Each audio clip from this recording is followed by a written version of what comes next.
of its beauty, I took one look at that amazing photo set, and I was like, oh! So it's been a long 3 years getting to this point, and, well, does this figure hold up to the hopes that I've had all this time? Well, greetings Cybertronians, I'm DrLockdown, and today's diagnosis pertains to Maketoys cross-dimension Delta Manus, also known as Delta Magnus, also known as Magna Convoy. Wow, that's a mouthful. So, Magna Convoy is the name, and creating a spiritual successor to the original classics Optimus Prime is the game. If you've ever had the pleasure of handling a version of that fine figure, you'll know how influential on Optimus Prime transformations and stylings that figure was. Right down to the transformation, this figure echoes many of the original stylings. The aesthetic, however, is definitely not one of them. I mean, it's clear that it's Cybertronian, and it's definitely more Cybertronian than whatever Siege has given us. Yeah, it doesn't matter how many people tell me I'm a idiots, I still think Siege is more cyberpunk than Cybertronian. And by the way, you can take your Battlestar Galactic Vipers and stick them up your I've heard many people complain that the alt mode is kind of messy, but in all honesty, I just can't see it. I mean, sure, it's weird and complicated, in a good way, but even a good portion of people who generally like this figure claim to never put him in this mode, which is a shame because the transformation is oh so buttery smooth. I seriously don't get this criticism, because all the stylings look pretty awesome in my humble opinion, and as far as cohesion goes, it seems pretty solid. They could have easily hidden all of the seam lines and panels under the ridges and mechanical detail, but rather than do that, they actually made a genuine effort to make this thing work. And oh boy, does it! Hell, the usual complaint that the legs are too bulky for any real-life truck is negated because, hey, it's a Cybertronian vehicle. If I really had to complain about one thing that breaks the cohesion, it would have to be the rails on the side.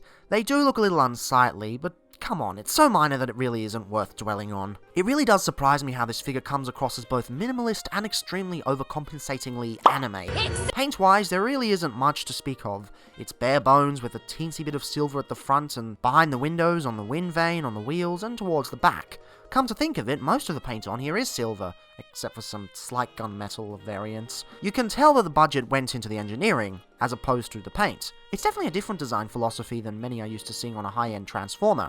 There's a little bit of gunmetal at the back ends, windows and axes, which does bring me to the next thing. Not a complaint, not a praise, just a thing. As said earlier, a lot of the DNA that went into this piece came from the original Classics figure, and as such he retains one of the more controversial aspects, the parts-forming weapons.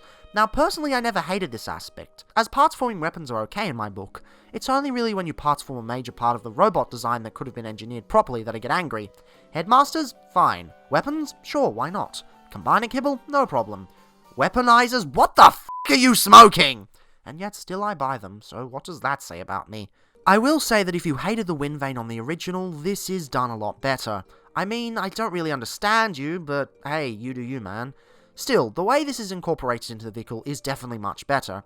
Unfortunately, this does come at the cost of looking arse in vehicle mode with them unattached. You can get away with leaving the axes off, but not the wind vane. It just looks, well, unfinished. And that's not even mentioning the cat ears he has for some bizarre reason. Why do I get the sneaking suspicion that there's less censorship on the premium release? Still, if that and the rails on the side are literally the only things worth complaining about, and I'd argue that they really aren't, then I think it's safe to assume that we have pretty much a perfect alt mode.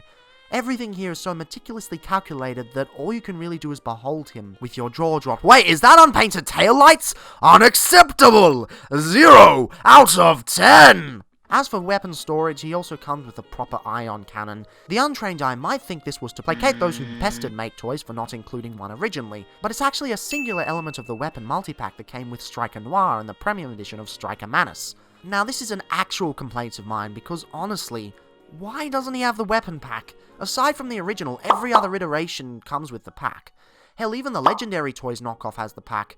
But nope, all you get is an ion blaster, so why even bother? Either go all in or just cut it out. Honestly, I find this terribly stupid, especially considering how the gun just disassembles at the seams because they didn't even bother using glue. And taking into account the stupid vehicle mode storage, just why? Size-wise, he's more of a traditional Ultra Class figure than a Voyager figure, not going by current Cyberverse standards. I've seen many people claim that he needs a trailer, and yes, the original Delta Magnus did have one, but I feel that would just take away from the simple joy of the figure. Besides, this toy was meant to be transformed. As a matter of fact, let's get into that right now! So when I said that the Classics Optimus Prime mold was the basis for this mold, I meant so literally. It's not really a figure of speech, because everything from the waist up here is pretty much a carbon copy of this transformation. There are a few MP10 aspects to this, mainly the legs and the way that the wheels work, but everything else is pretty much just Classics Optimus Prime through and through. The first bit is very reminiscent of the MP10, where you untab that from that, and you collapse it into the leg. From here you can separate the legs, which will allow you to get the gun out, and that will free up the wind vane and the axes. Now you can leave the axes on during transformation, and I do think they look better than being off in the first place, but you have to temporarily remove them just to get the wind vane off, because the wind vane does need to be removed during transformation. Now to get the legs to work, the first thing you need to do is untab the toe section from the back. After extending it fully, you just kind of use the double hinge to carefully plug the toe into the bottom of the foot. Once it's all plugged together, you come to the bottom side and you untab it from that part here. Then you use the double hinge to collapse into the foot. From there, you do a Combiner Wars style extendo leggy, and make sure that these two tabs here tab into these two slots here. It's very hard to actually see it, and I forgot it when I was first transforming him, and I thought it was just a loose leg, but when you peg it together, you'll hear a nice solid click. And then the other leg's pretty much the same. Once that's all done, you want to take the tankers and untab them from the arms. You then take these side parts here and untab them, and this is the only part I really don't like about the transformation. You have to slide these rails forward until they sort of slot into place. I hate sliding rails because they can be very, very flimsy and they're often prone to stress marks. These aren't so bad, but one of the sides, and I can't remember which, the pin fell out and I had to put it back in, so yeah, this is the only part of the transformation I really don't like. From here, you just do your old Optimus Prime arm swing out, just to get these out of the way. And whilst you're here, it's best to get the hands flipped out, because they're just going to get in the way, and the cavity that you're going to close up often just gets in the way of everything and closes up anyway. You then bring the panels down like so. You've got a double ball joint section here with a tab there and a slot there, and you just sort of get that into there. From here, you take this section and fold it down. Then the entire torso folds up on the ab crunch. But from there, you just bring the head up and around, rotate the waist, come around to the back. The best way to do it is just to rotate these downwards, sort of like that. These two will fold in. There are actually two slots keeping it together. The entire chest collapses. You take the gas cylinders and fold them into the torso. Make sure to come around the front and bring the front skirts up. They have to be down for the transformation. And last but not least, you just have to bring this part back into there. I suppose the only other thing is to get this transformed. So first thing you want to do is just bring this whole section out. Bring the two parts of the wind vane down like that, because that can then fold up there. Get a tool or something to push this out. Now when going back in, this is supposed to sit flush in there. But if it isn't, make sure these two pins here are properly situated. I found at one point that they were starting to fall out and it wasn't transforming properly, so when I pushed them back in, it transformed properly. That is a bit of a QC issue, because I haven't heard any of the other versions of the mold having that. This just extends fully and then that folds out. There's unfortunately no way to actually peg it in, but whatever. And then that just slots into there with a nice click, and we're done with the gun. That's all done there. And that's the transformation. Nothing too crazy in terms of concept, but definitely a wild ride from start to finish as far as the execution is concerned. So I suppose one main question remains after transforming the pure majesty of Delta Manus. I mean, sure, the transformation is utterly brilliant, but that's because it owes a lot of its identity to official figures that have come before. The question is, what happens when you have a transformer dedicated entirely to the robot mode? Throw away any necessity of a completely cohesive vehicle mode, let go of the constraints of a budget, cast aside the notion of accuracy to an on-screen or on-page model, and just give us a solid toy? Well, the answer might be different from other companies, but hey, this is Maketoys. Now, I don't own many of their figures, and the figures that I do own are, well, kinda shit. But those in particular aren't representative of the company as a whole. Maketoys is a veteran in the third-party industry, and Cross Dimensions is supposed to be the culmination of all their engineering prowess and design perfection. So, does it live up to the name? Hell the f***! Yes. Everything about this mode from head to toe is utterly amazing. It honestly looks like an on-screen model was turned into an action figure, without the need to transform, yet somehow it does, even though it doesn't even have an on-screen model. The paint is immaculate, the sculpt work is incredible, the kibble is so minimum that you'd actually think there's no transformation at all. I mean, yes, the arm panels could be considered a dead giveaway, but it's more of a callback to the original Classics Prime, from which the figure takes much of its identity. Despite having quite a few moving parts, this is probably one of the most solid robot modes I've handled in the past few years, if not ever. Nothing feels like it's going to flop around, not even the side panels, despite the fact that they don't really tab in. And the colours! Oh my god, the colours! Has been somewhat of a weird aspect of the fandom. Most fans claim that they absolutely adore the alternate colour schemes, but when push comes to shove, the actual figures end up selling horribly. Takara actually learned that lesson the hard way when they decided to mass-produce Road Rage as opposed to keeping it a limited online exclusive. They didn't make that same mistake with Corden, although the less said about Corden the better, because honestly he's kinda mediocre. Personally, I've never been a big fan of Delta Magnus's colours. If an Ultra Magnus is ever put out in these colours, it's an easy pass. But Magna Convoy? F*** me, it's a cool colour scheme! Couple the awesome stylings of this legend and the lavish mechanical detail of the Striker Manus mold, and you've got yourself an absolute winner. The piercing yellow eyes amidst the angular black head echo remnants of the original G1 toy. The matrix chamber shines through the beautiful clear yellow plastic. He's got oodles and oodles of silver, bronze, and gunmetal detail all over the body.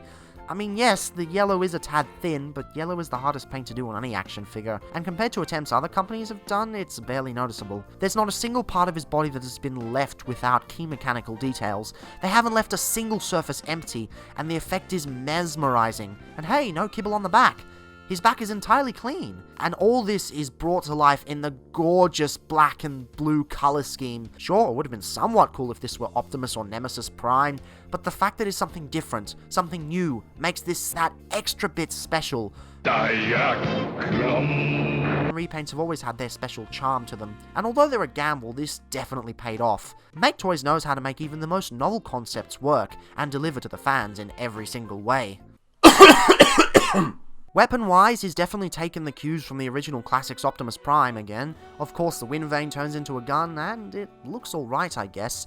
It's a little hollow and it doesn't really lock into place, but I will admit it does look better than the original, at least sculpt-wise. The gun, like all weapons, slots into the hand, and the connection is surprisingly more solid than I'd expected. I do worry for the longevity of the connection, but owners of the original Striker Manus haven't claimed any issues, so it should be fine. The gun looks alright than held, but it definitely blends into the sculpt a bit too much. The silver helps, but ultimately it falls into the trappings of what it's attempting to homage. At the end of the day, it's still a chunk of the vehicle being turned into a gun. They can only do so well, and honestly, a shield would have been better. The Ion Blaster looks way better though. When it's in his hand as opposed to attached to the back of the truck, the detail really shines through. Literally, because it's got light piping. I'd say it works, and it's a wonderful take on the classic Ion Blaster formula. It does reiterate the issue of not including the rest of the weapon pack though. The gun is good on its own, but imagine what he could have done with the rest of it. Whilst writing this script, I was actually tempted to purchase the KO and sell off the core robot, keeping the weapons and nothing else. I decided against it, but it does go to show how it could have benefited from the weapon pack. The other thing I will say though, is that it's awesome how they make use of the trigger finger in the actual design. It adds a subtle level of realism to any pose you try to put him in. His final accessories are the axes, which detach from his shoulders. The connection sadly isn't the most solid, but it does get the job done. Although I do prefer him with the shoulder spikes, I commend the designers for still making him look alright without them. That said, the axes are way too small. It's not a case of Siege Taraxodon where the blades themselves are too small, it's the fact that the entire axe is too small. I can understand having a small hand axe, but this goes way beyond that. This is an axe for a tiny baby man. It would be fine if the purpose was to plug into the wrist and replace the hand like the original G1 Optimus, but there's no option to do that here without faking it by using the wrist articulation, and even then it looks hella sketchy from any angle except the side. To add insult to injury, it looks like they're 5mm compatible, but sadly they're not. Not super necessary, but a missed opportunity. Oh, and I guess they can do this. It's dumb. Really dumb. Bye. If it were any other figure, the accessories wouldn't be that big of a deal, but when you have a robot mode so perfect, and when you see the other versions of the mold coming in with better weapons, it just hurts to see that he doesn't have those. Still, there is one department of the figure that well and truly makes up for it. Ladies and gentlemen, I present to you perfect articulation. The head is on a well-placed ball joint, allowing for perfect expressiveness. Not only are his shoulders on perfect toleranced ball joints that allow for smooth posing, and outward hinges that remain unhampered despite having a hefty shoulder mass, but he also has forward hinges for those extra action poses. Such a hinge is rarely seen on a Transformer. Hell, the last time I saw it was Masterpiece Megatron, and even then it didn't go that far. He has a bicep swivel, an elbow that gets well beyond 90 degrees. It's sadly not double jointed, but it's got so much range that really it doesn't matter. The wrists swivel, they rotate downwards so you can hypothetically pull off the Cogman pose, if he had a sword. His fingers also bend at the knuckle, with the trigger finger being separate from the other three. His ab crunch is so ridiculous that he reaches a full 90. Not sure why it ever needs such a thing, but whatever. If you move the tanks aside, his waist gets a full 360-degree swivel, and if you move the skirts up, his legs can go almost all the way up. Given that they're on universal joints, they can also go all the way back and all the way to the side completely unhampered. From the waist down, it's pretty standard though for a high-end Transformer. He's got a thigh swivel, a double-jointed knee with a ridiculous range, an ankle tilt, 2 separate hinges on his feet, and a toe bend. The feet can be a little annoying to pose, but only because it's got so many joints in there. If he had side-to-side movement on the waist, he'd probably even rival non-transforming statues. The fact that they crammed so much articulation into here still baffles me to this day, and to think that the entire line has this level of detail in the articulation. And that's not all. If this mold wasn't crazy enough for you, he's also a combiner! If you have their Jetfire, you can also combine the two into a massive Jetwing combination, and even better news, it comes in black, so it works perfectly with the Delta Manus color scheme. Sadly, I do hear that the Jetfire is the weakest mold of the line, but even so, I've got to get my hands on one eventually. For a size comparison, again, you can see that he definitely falls into the category of a Classics Ultra figure, and not that of a Classic or Modern Voyager. Of course, I'm talking about Classic Ultras, as I have to reiterate. not whatever abomination they currently have on shelves. If I'm being completely honest, I haven't seen a figure that is this close to being perfect in a very long time, even in the last few years. Now, it may not be my favourite toy in my collection, but if we're looking at objective badassery, this has to be the best toy I've gotten since MP36. And if we really think about the actual flaws that this guy has, it's really just the weapons. And something like that is so negligible, but because everything else is so bloody good, it sticks out like a sore thumb. But really, it's weapons. It's literally the last thing you should think about on a Transformer. This guy fills in every other aspect so well. So really, he is a perfect figure for all intents and purposes. He may only rank third best in my collection at the moment, but he is still a triumph for transforming robot engineering and design in every single way. The only thing that's really got me sad is that the cross-dimension line hasn't really caught on as much as the other G1-inspired lines of the past few years, because everything's gonna be G1! And I guess no one really has time for these anime-inspired punks, I suppose. Although this was released recently in the past couple of months, the last non-repaint release that Cross Dimensions has done was their God Bomber, and that was last August. It's been quite a while.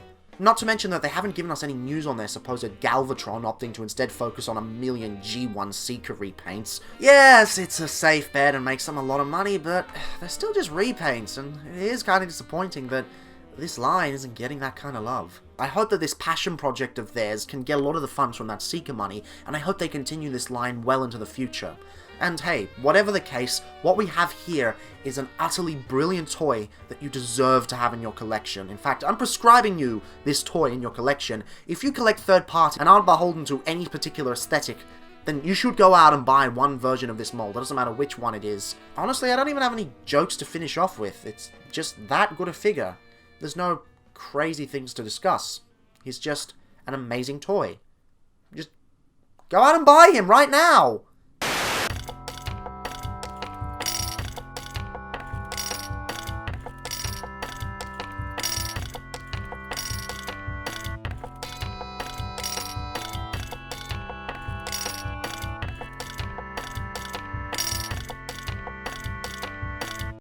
Oh yeah, and I forgot to mention, the box is pretty awesome. It mimics the original Diaclone box art, although the Chosen Prime logo is a bit obnoxious. There! Less than 5 seconds to review a box. Was that so hard?